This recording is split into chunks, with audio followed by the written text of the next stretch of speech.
It's a historic day on Capitol Hill as former special counsel Robert Mueller answers questions for the first time about the investigation into Russian interference in the 2016 election.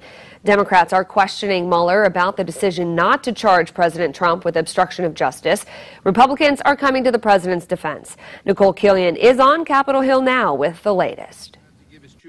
Former special counsel Robert Mueller was sworn in before a packed House Judiciary Committee Wednesday where he faced questions about his report led by committee chair Gerald Nadler. So the report did not conclude that he did not commit obstruction of justice. Is that correct? That is correct.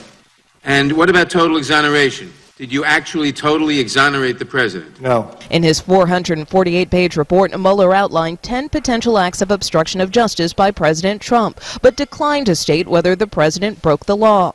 Nadler and other Democrats tried to show any other person besides the president would have been charged with a crime, while Republicans accused Mueller of overstepping his duty.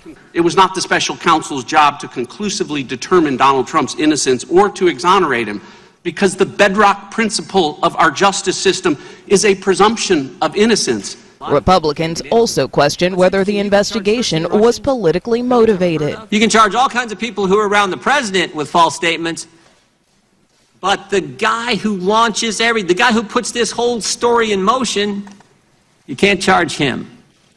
I think that's amazing. I'm not certain I agree with your characterizations. Mueller mostly stuck to yes or no answers during the hearing and often responded to questions by referring to the report. The report is my testimony, and I will stay within that text. President Trump tweeted ahead of Mueller's testimony, calling himself a very innocent president. He repeated his refrain, no collusion, no obstruction. It's unclear if today's hearings will change any minds on either side of the political divide. Nicole Killian, CBS News, Capitol Hill.